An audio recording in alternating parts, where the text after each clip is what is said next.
bachillerato o preparatoria, secundaria, creo que también, creo que desde ahí se ve, desde secundaria.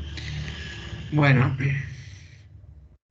eh, tenemos uno de sus postulados, bueno, son cinco de sus postulados de Euclides, en donde pues él nos comentaba, primero, que una línea recta puede ser dibujada uniendo dos puntos cualesquiera, ¿verdad? Ese es uno de sus postulados, aquí lo indicamos como el primero. Es lo que él nos decía, ¿vale? Que si yo conozco dos puntos cualesquiera, ¿verdad? En el espacio, ya sea en 2D o en 3D, incluso en una otra dimensión, pues con al menos identificar dos, ¿verdad? Dos puntos, por ejemplo, yo puedo tener este marcador, bueno, creo que sería mejor creo que este que es de color gris, pues yo puedo identificar un punto, ¿verdad? Aquí donde está mi dedo, y luego en este como punto. Si yo identifico en ese espacio, vamos a poner en 3D, estos dos puntos extremos, pues yo puedo hacer lo que él me comentó, pues trazar, ¿verdad? Una línea recta, uniendo dos puntos cualesquiera. Ahí, ahí creo que todos, hasta ahorita, los matemáticos estaban de acuerdo. Por ejemplo, en el punto número 2 ya me habla de un segmento de línea recta, que se puede extender indefinidamente en una línea recta, ¿vale? Bien, si yo tengo a lo que llamo en ese momento vector, ¿verdad? Si yo tengo un vector, voy a suponer que este marcador fuera mi vector, pues yo puedo marcar, ¿verdad? Una línea recta indefinidamente, es decir, prolongar este vector, ¿verdad? Por medio de una línea a lo largo, ¿verdad? De la dirección que tenga, ¿vale? Bien, el punto número 3 se nos dice que dado un segmento de línea recta, pueden dibujarse un círculo con cualquier centro y distancia, ¿vale? Bien, dado este segmento, por ejemplo, de línea recta, yo puedo dibujar un círculo, ¿verdad? Con cualquier centro y distancia, ¿vale? Yo puedo repito, de ese segmento de línea recta, ahí trazar una circunferencia. Todos los ángulos rectos son iguales entre sí, ¿vale? Es el punto número 4. Pero en el punto número 5, vea lo que nos dice el postulado de las paralelas. Si una línea recta corta a otras dos, imagínense una línea recta, corta a otras dos. Recuerden que ya trabajamos el concepto de paralelismo, pero de vectores. Imagínense que tenemos rectas, porque de aquí vamos a brincarnos de una vez al espacio tridimensional o a la geometría analítica. Y en este caso, vamos a suponer que yo tengo, ya no dos vectores, tengo dos rectas, ¿verdad? Dos rectas que son paralelas, ¿vale? Y ahora, si yo tengo un tercero, ¿verdad? Por ejemplo, este marcador, corta a las otras dos de tal manera que la suma de los ángulos interiores del mismo, ¿verdad? Lado sea menor que dos rectos, las otras dos rectas se cortan también. Y al prolongarlas por el lado en el que están los ángulos menores que dos rectos, ¿vale? Bien, en este postulado, en el quinto, pues creo que se los comenté en sesiones anteriores, no estuvieron de acuerdo algunos de lo que mencionaba Euclides, no estuvieron de acuerdo. Entre ellos estaba Nikolai Ivanovich Lobachevsky, ¿vale? Estaba este matemático, me parece que sí, fue matemático ruso del siglo XIX, ¿vale? Bien, él fue uno de los matemáticos que introdujo la geometría no euclidiana, ¿vale? Ahí está, para que lo conozcan. Aquí también nos comentan que fue uno de los primeros matemáticos que aplicó un tratamiento crítico a los postulados fundamentales de la geometría euclidiana. Y tenemos en ese momento la geometría de Ivanovich Lobachevsky.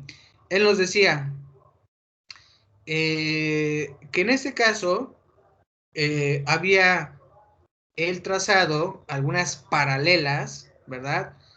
De manera de la geometría hiperbólica, ¿vale? Ellos aquí pueden observar, bueno, ustedes también pueden observar que es como, no sé si han visto algunas películas en donde va más enfocada a ranchos, eh, películas mexicanas, en donde se tienen que subir a veces a caballo, de esas películas de los años, me parece 80, de los 80, creo que también de los 90, incluso algunas actuales, en donde, repito, el asiento, ¿verdad? Que nosotros al que tenemos que subir para montar un caballo, pues tiene esa forma de geometría hiperbólica. Ahí podemos hacer claramente podemos aplicar nuestra imaginación y ahí podemos trazar paralelas, ¿verdad? Usted se va a dar cuenta que las paralelas en esa geometría, pues no es tanto como las que conocemos actualmente si las vemos de manera plana, ¿vale?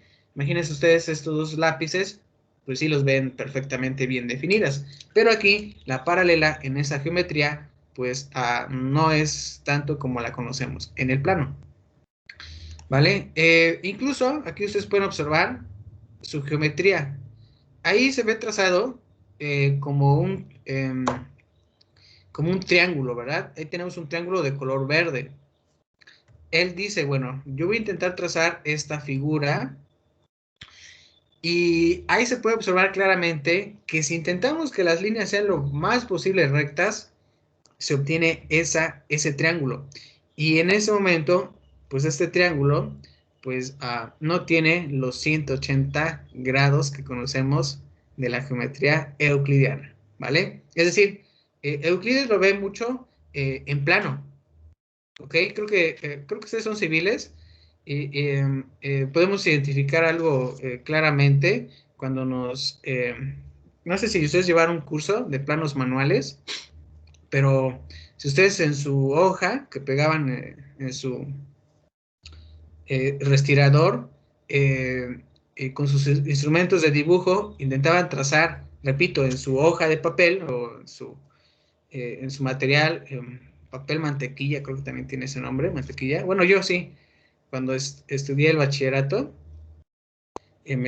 la arquitecta pues nos pedía papel mantequilla, o creo que sí se llama mantequilla, papel mantequilla. Algunas veces trabajábamos en papel bond para hacer algunos trazos, pero bueno, aquí no importa qué tipo de material sea, no sé cuáles conozcan ustedes, pero al menos una hoja blanca, ¿vale? En una hoja blanca también se puede identificar que si nosotros llegáramos a realizar un trazo de un triángulo, pues perfectamente con el transportador midiéramos sus ángulos interiores, va a ser de 180 grados. Aquí en esa geometría no llegamos a esos grados. Aquí prácticamente es menor a 180 grados, ¿vale?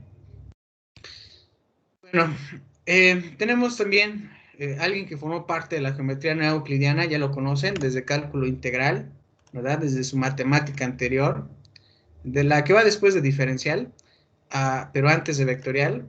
Tenemos aquí George Friedrich Bernhard Riemann, ¿verdad?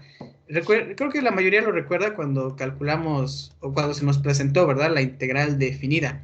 ¿Qué pasa si a la sumatoria, ¿verdad? De unas pequeñas áreas bajo una curva, yo intento aplicarle un límite cuando S se aproxima a infinito, ¿vale?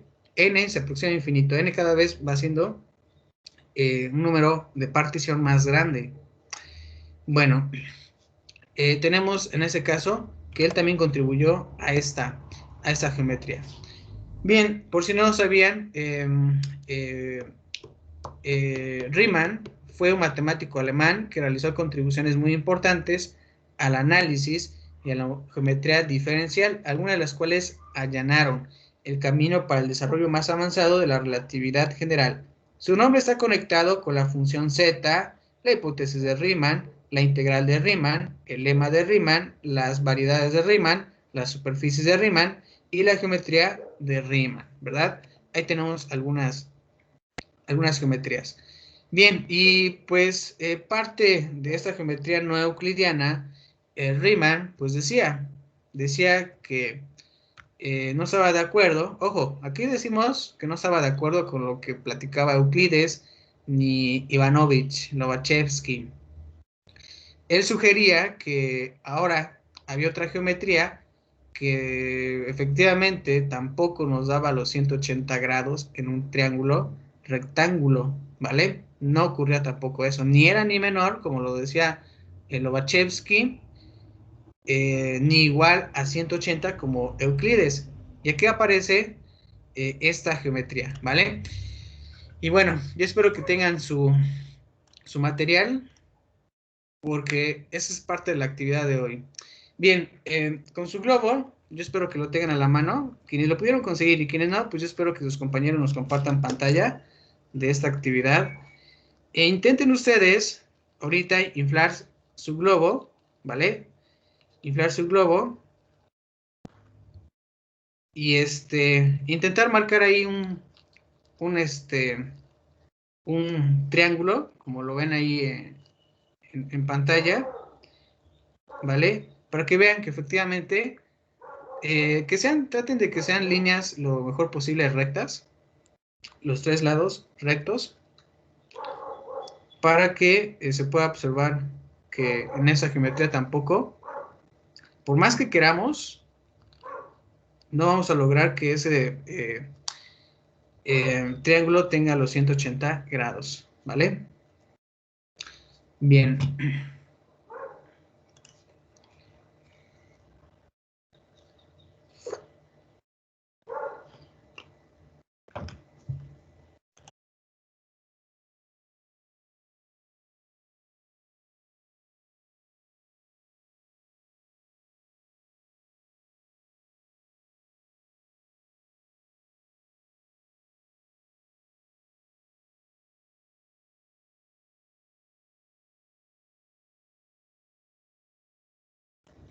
Bueno, yo espero que se vea en pantalla. Aquí ya está mi globo, ¿vale? Ahí creo que lo ven todos. Ahí ya lo ven todos, lo aprecian. Ahí se ve, ¿verdad? Bien, pues con su marcador, por eso les hacía la recomendación que con lapicero, pues tengan mucho cuidado porque su punta pudiera causarles un susto, espantarlos. Marcar, intentar marcar.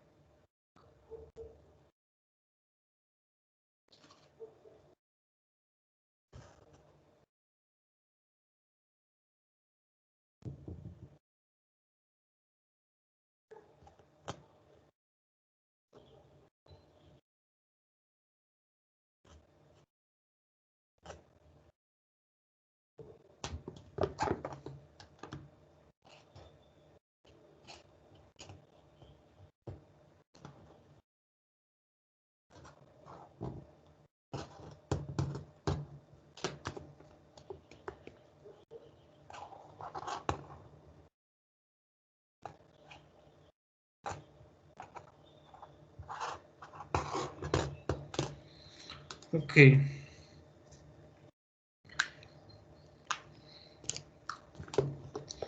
Bueno, pues ya yo hice el trazo. Creo que se ve en pantalla. Yo espero que lo vean. Se ve, vean ahí. Intentar dibujar ese famoso triángulo, ¿verdad? Ahí se ve. Ustedes en cámara, lo pueden observar, que efectivamente se ve como en las esquinas, bueno, aquí, creo que aquí más o menos, aquí, en esa esquina, pues se ve que los ángulos, bueno, el ángulo que tenemos ahí, entre esa línea con esta línea, pues se ve que están un poquito más, eh, un poquito más amplio. Desde la parte superior también se llega a apreciar algo similar, ¿verdad? Ahí creo que se ve perfectamente, creo que ahí, ¿verdad? Ahí se ve como los ángulos efectivamente son mayores, ¿verdad? Se ve mayor a 60. Voy a suponer que ese es un triángulo equilátero, ¿vale? Recuerden que el triángulo equilátero, sus ángulos por regular son 60, 60 y 60, ¿verdad? Si es que hablamos de la geometría euclidiana, ¿vale? Pero aquí, esa es la no euclidiana, ahí ustedes pueden notar que efectivamente los ángulos se pueden observar un poquito más amplios de lo normal. Creo que ahí se ve, se identifica perfectamente, ¿vale? Bien, ¿a ustedes cómo les quedó? ¿Cómo les quedó su trazo?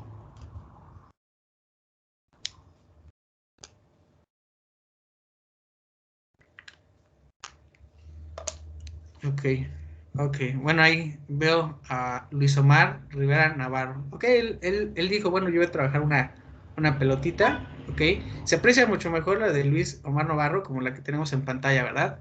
Efectivamente, se aprecia mucho mejor. Por ejemplo, ahí tenemos también la de Nadia. Nadia. Ok, lo hizo más grande. Ok, igual vemos a César Alejandro. Ok, ¿verdad? Ahí ustedes tienen identificada esa geometría. Muy bien, chicos. Creo que veo la de Rolando Rafael. Rolando Rafael. También creo que ahí se aprecia mucho mejor. También está grande, lo hizo muy grande. Bueno, sus trazos están mucho mejor que el mío, la verdad. Porque yo tengo un marcador, pero de esos de aceite, pero de punta fina. Veo que el de ustedes fue de punta gruesa. Sí, está correcto, se ve muy bien. Se ve perfecto. También veo, ok, la de Nadia Nadiela. Veo, ok, ahí de Santa Rosales Castro, que no se llega a observar bien. Mm, creo que, bueno, ya están activando sus cámaras. Ok, ok, ya veo, ok, la de Santa Rosales Castro, ok, se ve muy bien. E incluso ya la de Kevin Brandon ya le puso los ángulos. Creo que ya los midió, ¿no? Con el transportador. Creo que se llama así. Bien, ayer igual se me pasó mencionarles que si tienen un transportador, no es necesario que lo compren, pero si tienen hermanos pequeños y creo que luego ellos les piden mucho esos juegos de geometría, que tu escuadra, tu transportador, tu compás, pues lo pueden buscar y medir los ángulos. Ahí veo ahora el de Jennifer Magali. Ok, Jennifer, muy bien. Es correcto, se observa muy bien. Sí, sí, bueno, a mí me hizo falta eso. Conseguir un marcador de aceite, pero de punta gruesa. Bueno, muy bien, pues ahí tenemos nosotros, pues lo que nos decía, nos confirmó Riemann. ¿Sabes qué? Pues no estoy, él, bueno, no estaba tan seguro y afirmaba que había otra geometría, ¿verdad? Y ya la pudieron ustedes apreciar con esta actividad. Bueno, sin embargo, por mi parte, yo no digo que esté mal Euclides, no digo que esté mal Ivanovich eh, Lobachevsky, no digo que esté mal, es correcta. Tampoco digo que esté mal la de Riemann, también es correcta. Son lugares en donde nosotros, pues, si intentamos hacerla en ese modelo físico, pues efectivamente no se cumple algo que nos confirmaba Euclides. Sin embargo, el día de ayer estudiábamos nuestros apuntes y decíamos en la definición 5 que hablaba de la longitud de un vector, pues que el valor absoluto, ¿verdad? De un vector, o en ese caso era A, es igual, pues, a la raíz cuadrada de sus componentes al cuadrado. Y todo esto se basa en la parte del teorema de Pitágoras, obviamente que pertenece a la geometría euclidiana, ¿verdad? Ahí aparecen esas definiciones. Igual la parte del teorema, creo que fue el teorema 3 cuando se nos decía que dos vectores A y B que pertenecen, ojo, al mismo espacio vectorial, el producto escalar, si es que son ortogonales, es igual a cero, ¿verdad? Todo esto se desarrolla por parte de esta geometría, ¿vale? Bien, aquí en este globo terráqueo que tenemos, incluso ustedes ya hicieron en el globo, trataron de trazar ese triángulo, pues aquí nos confirman que los ángulos, tenemos ahí dos ángulos de 90 y uno de 50, ¿verdad? Ahí tenemos esos ángulos. Ahora, si ustedes suman 90 más 90, pues les da ¿cuánto? 180, más los 50 que nos hacen falta, son 230 grados, ¿vale? Bien, y pues prácticamente el ángulo aumentó. Obviamente, ustedes dicen, bueno, es un triángulo, se intenta trazar ahí un triángulo. Recuerden que un triángulo es de 3 lados, pero los ángulos cambian en ese momento. Y ahí podemos ver en un extremo que si intentamos visualizarlo de acuerdo al análisis de Euclides, pues efectivamente se formaría un triángulo en ese caso. Un triángulo que cumple efectivamente lo que hemos estudiado desde hace años, pues los 180 grados, ¿vale? Bien, y aquí de manera de resumen, pues tenemos ya de manera general eh, las geometrías todas juntas, es decir, la que es cerrada, es decir, positiva, como la que hicieron ahorita en su globo, o ahí por ahí vi una pelotita de béisbol, bueno, ahí tenemos esa parte. La euclidiana es que si trabajamos en un plano, pues coincidimos con Euclides, ¿verdad? Y la abierta, que sería en este caso el ejemplo que les di, como la silla para montar a los caballos, ahí se puede observar de manera hiperbólica, ¿vale? Incluso ahí se nos muestra, eh, déjenme ahí marcarles, se nos muestra que en la cerrada su ángulo es mayor a 180 grados, la euclidiana me dice que es de 180, y en ese caso lo que nos platicaba Ivanovich Lobachevsky es que su geometría es, en ese caso, en el caso del triángulo, menor a 180, ¿verdad? Ahí podemos nosotros revisar esa información. Bien, sin embargo, si ustedes observan la circunferencia, aquí la circunferencia en la cerrada es menor a 2pi por r, en la euclidiana es igual a 2pi por r, y en la abierta es mayor que 2pi por r. Ahí también tenemos ¿qué ocurre con la circunferencia? En una parte es menor, ¿verdad? En la cerrada, y en la abierta es mayor. La superficie, bueno, aquí sería el área. El área, ustedes pueden observar que en la cerrada es 4pi por r cuadrada, en la euclidiana decíamos que era igual, y en la abierta es mayor que, ¿vale? Tenemos la parte del volumen, ahí ustedes pueden observar que tenemos 4/3 de pi por r al cubo, si es la cerrada. Si es la euclidiana es igual, ¿verdad? 4/3 por pi por r al cubo. Aquí en el caso de la abierta es mayor que, ¿vale? Bien, ahí tenemos entonces las superficies, la surface de cada una de esas geometrías, e incluso ahí les muestro ahora en esta lámina el quinto postulado, ¿verdad? De Euclides, en el cual pues no coincidían muchos, algunos matemáticos. En el caso de la euclidiana, ya vieron ustedes ahí como si efectivamente son rectas paralelas. Y aquí se aprecia de manera vertical la que corta las dos, ¿verdad? Y tiene ahí un ángulo, forma ángulos rectos, ¿vale? Bien, ¿qué ocurre? Por ejemplo, en la hiperbólica de Ivanovich, en Lobachevsky, él decía que no, que efectivamente no estaba de acuerdo con Euclides. Y ven ahí, la línea recta, pues es como una pequeña curva, ¿verdad? Ahí se observa.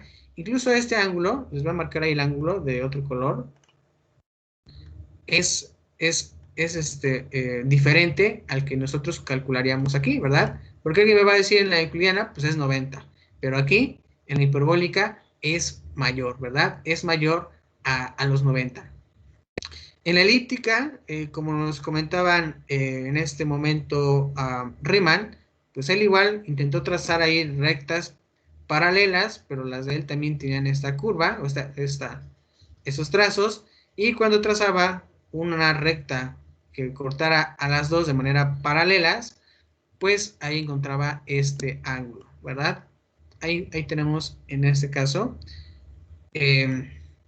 la elíptica, el espacio elíptico, el espacio euclidiano y el espacio hiperbólico, ¿vale? Ahí tengan mucho en cuenta estos nombres. Repetimos, incluso los voy a marcar. Espacio euclidiano, espacio hiperbólico y el espacio elíptico, ¿verdad? Ahí tenemos. Ahí tenemos estas geometrías. Ahí se pueden ver las tres, ¿verdad? Que tenemos ahí. Dos pertenecen a la geometría neo-euclidiana y la otra sí es la euclidiana. Ven ahí la diferencia entre cada una de ellas. Hiperbólica, elíptica y plano, ¿verdad? Ahí tenemos la euclidiana. Bueno, esa sería la parte de estas geometrías, ténganlas en cuenta. Nosotros vamos a estar viendo todo, la mayor parte de los problemas de este curso, de manera, podemos decir la plana, ¿verdad? Que cumpla todo lo que hemos estudiado años anteriores. También lo vamos a poner en práctica en esa parte. Bien, aquí nada más para recordar, pues el producto escalar, ya lo habíamos estudiado ayer. Se refiere, en este caso, que el producto escalar es el producto punto de dos vectores, también llamado producto interior, ¿verdad? Y al final, al calcular esto, pues lo que se nos proporciona es solamente un número real, ¿verdad? Un número real, ¿vale? Como por ejemplo, en el caso del trabajo, aquí tenemos el concepto de trabajo, ¿vale? Bien, ese sería entonces esta parte. Ok.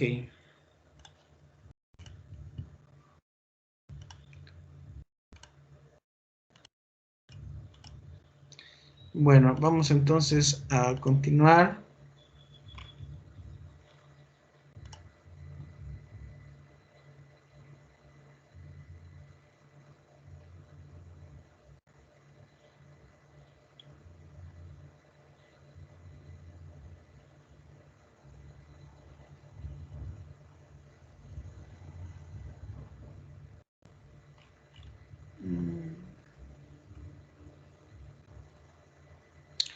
Déjeme ver dónde tengo las láminas.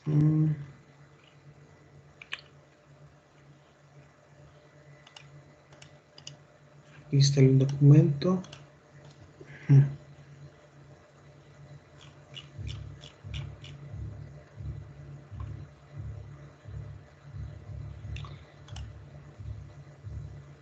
Bien, creo que nosotros nos quedamos ayer en la definición.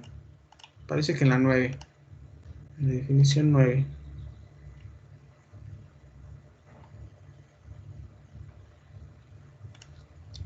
Bien, en la definición 9 se nos va a, de- a- a mencionar acerca de la componente. La componente, recuerden que la componente es esta expresión, ¿verdad? A punto B entre la longitud de B, que se llama componente de A en la dirección de B.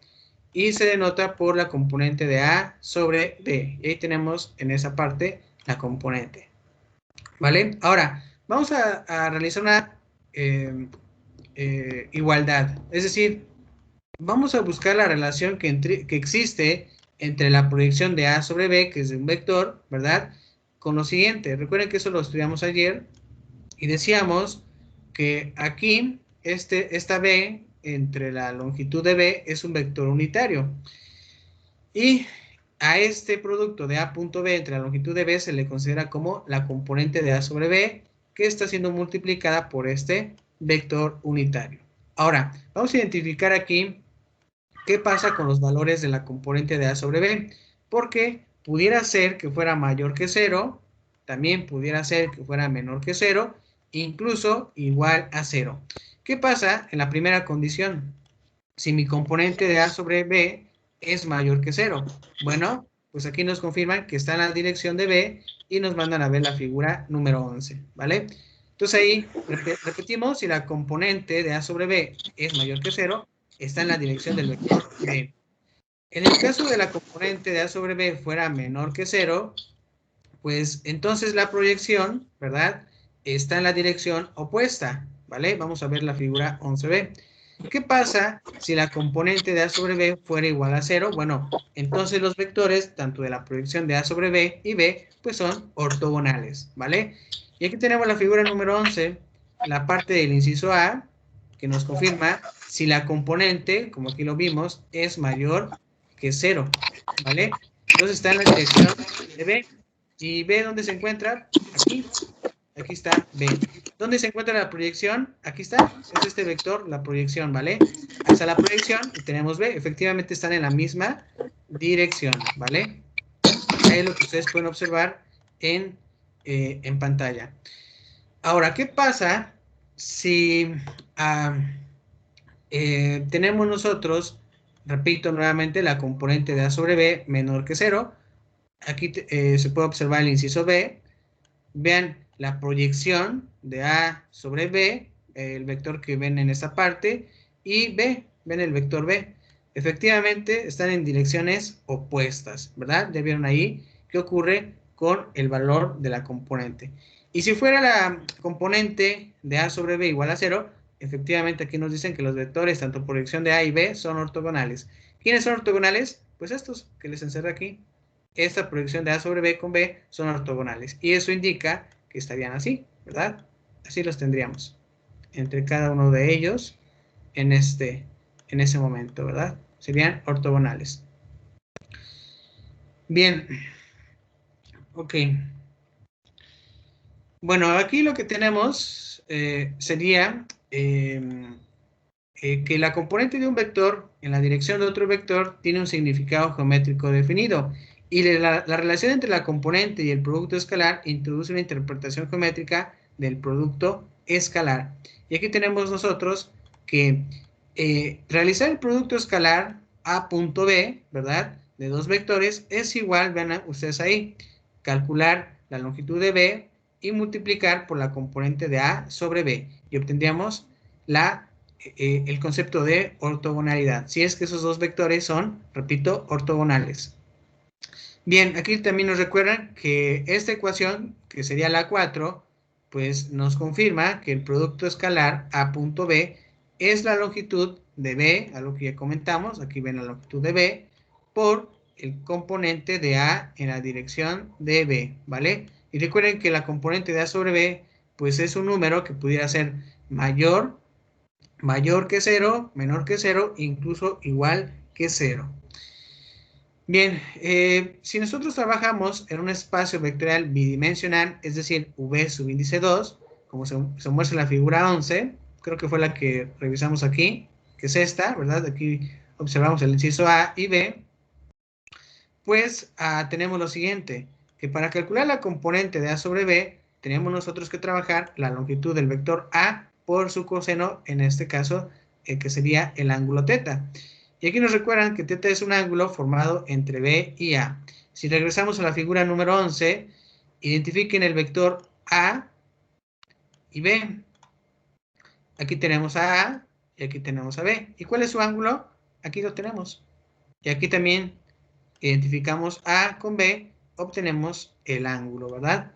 Ahora, ese ángulo, aquí lo estamos trabajando, decimos que para calcular, repito, la componente de A sobre B, pues es conocer, uno, el vector A para poder calcular su longitud y el ángulo que forman esos dos vectores. Ahora, aquí ustedes pueden notar que si yo digo que A punto B es igual a la longitud de A por la longitud de B por el coseno del ángulo, en este caso teta, obtengo lo que es también el producto escalar. Recuerden que en la ecuación número 4 se nos mencionaba que necesitamos conocer la componente, ¿verdad? De A sobre B, pero aquí definimos a qué es igual la componente de A sobre B. Por eso esta sustitución la realizamos en la ecuación número 4 y obtenemos la número 5, ¿vale? Ahora está en función de las longitudes de los vectores A y B y del ángulo que forman entre ellos dos, ¿vale? Bien, esto se puede aplicar en física, algo que se llama como trabajo, que es realizado por una fuerza. Por ejemplo, tenemos nosotros un carrito que es arrastrado a una distancia de 100 metros a lo largo de una trayectoria horizontal por una fuerza constante de 70 newtons. La manija del carrito se mantiene a un ángulo de 35 grados arriba de la horizontal. Encuentre el trabajo realizado por la fuerza, ¿vale?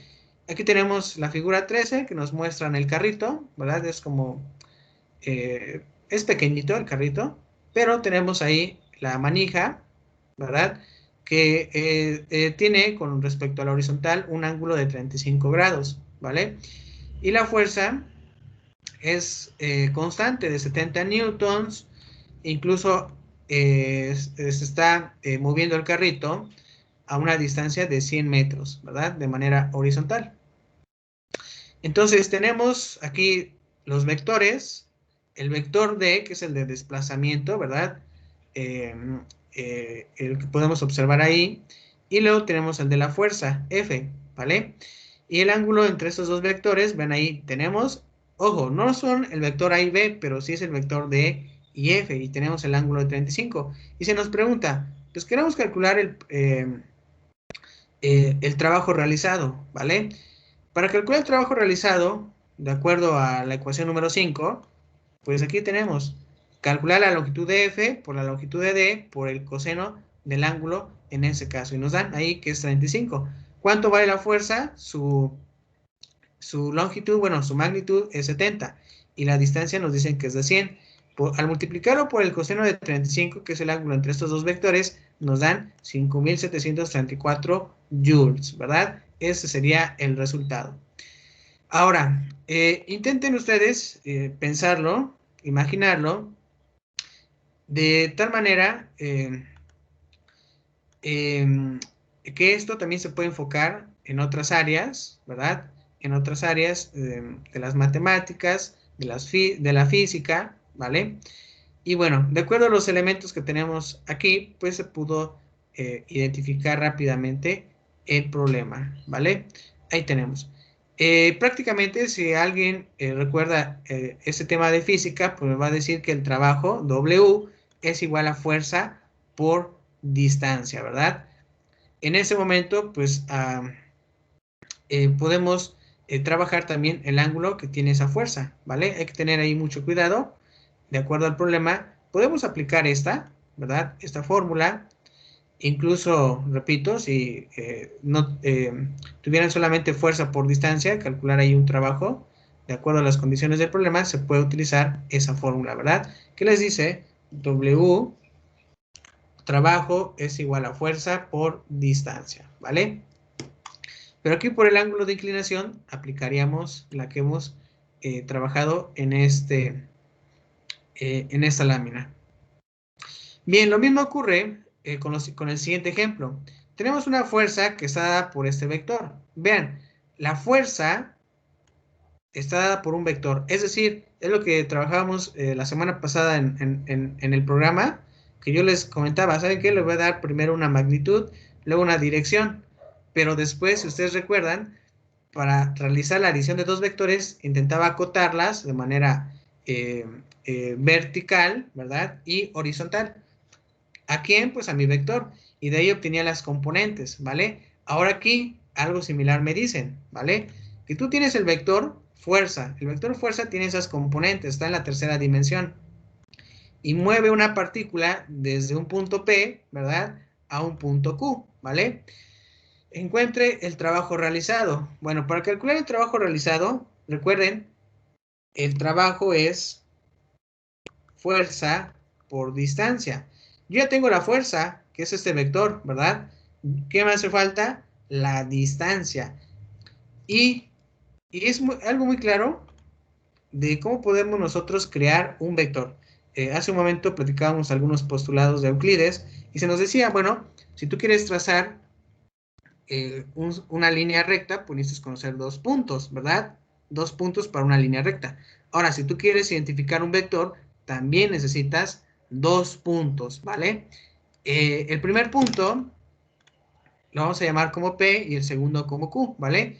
Es decir, mi vector va a ir de P, por eso aquí coloco primero P a Q, y la flecha, en este caso, en la parte superior indica de esa manera, que va de P a Q. Ahora, para calcular mi vector de P a Q, pues hago lo siguiente.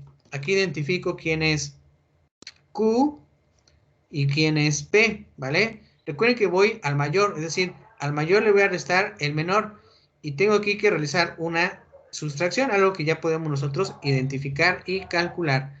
Al realizar esta operación, recuerden, esta operación que tengo aquí es de puntos, ¿vale? No es de vectores, es de puntos. El programa me dice ahí punto P y punto Q. Al realizar esta operación entre puntos, yo lo que obtengo es un vector, ¿ok? Es un vector. Ahí eso que quede muy en claro, porque los problemas, incluso que vienen en el examen y los que les voy a dejar de tarea, pues ahí claramente solamente les voy a dejar puntos. Ustedes tienen que buscar los vectores, ¿vale? Bien, mediante puntos yo puedo encontrar vectores y aquí encontré el vector PQ, ¿verdad? O mejor dicho, D, que es el desplazamiento, es 2, 5, 2. Ahora, yo ya tengo mi vector F y D, pues aplicamos el producto escalar. Y recuerda, el producto escalar se realiza de esta manera: 3 por 2 me va a dar 6, 4 por 5 me va a quedar 20 y 5 por 2 me va a dar 10. Ahora aquí si los multiplicamos, perdón, si los sumamos, el 6, el 20 y el 10 me va a dar 36. Usted sabe muy bien que no nos dio 0, porque si nos da 0, significa que los vectores son ortogonales. Eso ya deben de tenerlo en mente hasta acá. Ahora, como no nos dio igual a 0, nos dio igual a 36, pues significa que esos vectores no son, o bueno, estos dos vectores f y d no son ortogonales, ¿vale? Pudieran ser como los que tenemos en la figura 13, así, como estos vectores, pudieran estar así, ¿vale? Bueno, ahí tenemos entonces ese trabajo en este caso. Aquí nos recuerdan que si la longitud está dada en metros, ¿verdad? Y la magnitud de la fuerza está dada en newtons, ¿vale? Entonces el trabajo realizado seguiría siendo joules, es decir, 36 joules. Hay que observar esas unidades de medida. Aquí, bueno, aquí no nos dio, en el ejemplo 10 no nos dio las unidades, pero vamos a suponer que fueran metros, la longitud y la magnitud en newtons. El resultado tendría que ser 36 joules, ¿vale? En esta parte que tenemos aquí, la del coseno, es igual a punto B entre la longitud de A por la longitud de B, pues aquí se refiere a cómo podemos calcular este coseno de teta.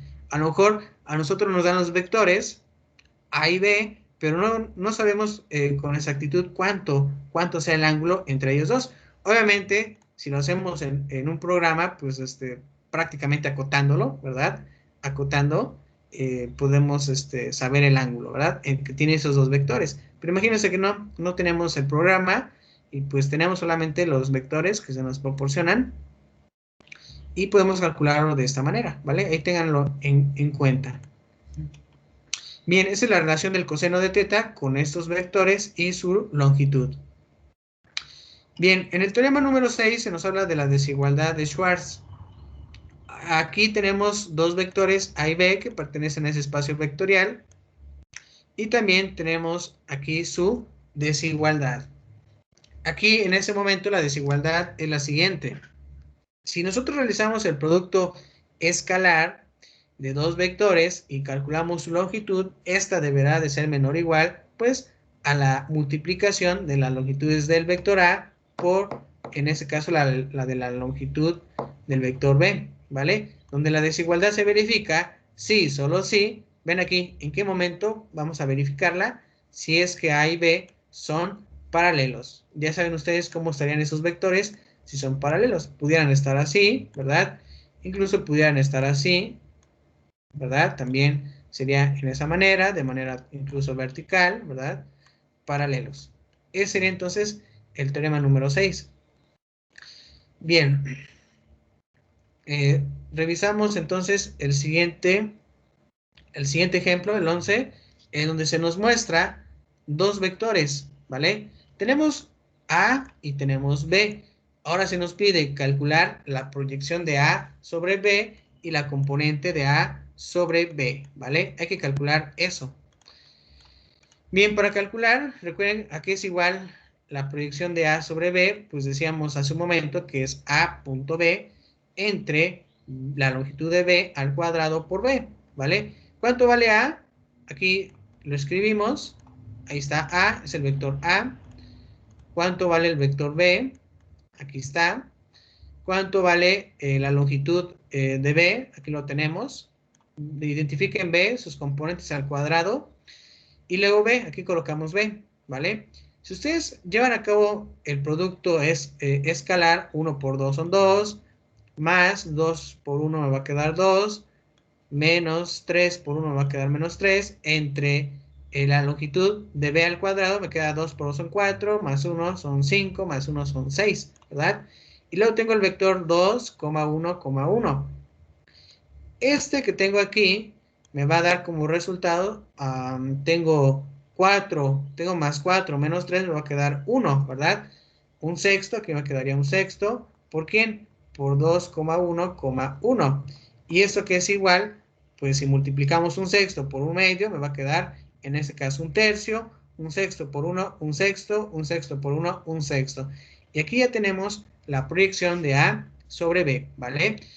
Y por la definición número 9 podemos calcular la componente de A sobre B. ¿Cómo la calculamos? Bueno, con A punto B entre la longitud de B. Y aquí podemos observar el vector A y el vector B por medio de un producto escalar. La longitud de B, ¿verdad? Calculamos el producto escalar, me queda 2 más 2 menos 3. Y aquí me quedaría entre la raíz cuadrada de 6. Y al simplificar nos daría este resultado, ¿vale? Este sería la componente de A sobre B, ¿vale? Vean ustedes aquí, comparen con la definición 9 si la componente de A sobre B es mayor que 0, es menor que 0 o igual que 0, ¿verdad? Comparen para que ustedes puedan confirmar su conclusión. Recuerden que es importante su conclusión del problema. Cuando ustedes resuelvan un problema en el examen, pues aparte de que den ese numerito, ese resultado, expliquen, bueno, aquí por ejemplo la componente de A sobre B me da un número mayor que 0, entonces bueno, esta componente tiene la misma dirección que ¿quién? Que el vector B, ¿vale? Así sencillamente den sus conclusiones también en el examen, ¿vale? También podemos aplicar una fórmula que acabamos de analizar de cómo calcular el ángulo entre dos vectores. Por ejemplo, tengo dos vectores no nulos A y B, y yo lo que deseo es calcular el ángulo entre estos dos vectores. Repito, si tenemos un programa, pues de volada lo podemos acotar, ahí creo que en AutoCAD, y obtendríamos el ángulo, pero matemáticamente tendría que ser de esta manera. Recuerden, la fórmula a utilizar para encontrar el ángulo entre dos vectores es esta, ¿vale? Tengo que realizar el producto punto de esos dos vectores. Aquí lo tenemos, el producto punto me da 2. Ahora vamos a calcular las longitudes del vector A y B. Aquí tenemos la longitud de A y la longitud de B. Ya vimos cómo se calcula esto. Ahora, aquí decimos que esta operación es igual a 2, que es este resultado, entre 3 por la raíz cuadrada de 38, ¿verdad? Y obtendríamos este resultado. Ahora, se supone aquí que el coseno de teta es igual a este cociente, pero yo quiero calcular teta. Aplicamos el inverso del coseno, que sería el arco coseno, de 2 entre 3 por la raíz cuadrada de 38 y obtendríamos aproximadamente 1,46, que en grados serían aproximadamente 84 grados, ¿vale? Ese sería en ese momento el ángulo entre esos dos vectores de 84 grados. Bien, con esto podemos nosotros ya iniciar la geometría analítica sólida, ¿vale? Vamos a trabajar en la siguiente sesión algunas rectas, vamos a trabajar, repito, con ese primer subtema, rectas, después con planos, y algunas operaciones que podemos realizar, e incluso intersecciones con planos y rectas, ¿verdad? Bien, entonces nos quedaríamos en esta parte, y pues el día de mañana ya trabajaríamos especialmente con el espacio euclidiano tridimensional, ¿vale? ¿Eso qué significa? Bueno, que vamos a seguir las leyes de la geometría que hemos estudiado hace algunos años, más aplicarlo en especial en la tercera dimensión, ¿vale? Bien, entonces continuamos en la siguiente sesión. Bien, que tengan una buena mañana, un buen día y continuamos en la siguiente sesión. Si tienen alguna pregunta, lo pueden dejar en nuestra plataforma de Moodle y ya en el transcurso del día la estaría leyendo, respondiendo. Bien, entonces continuamos en la siguiente sesión. Hasta luego, profe. Hasta mañana, profe. Buen día. Gracias, profe. Buen día. Hasta mañana.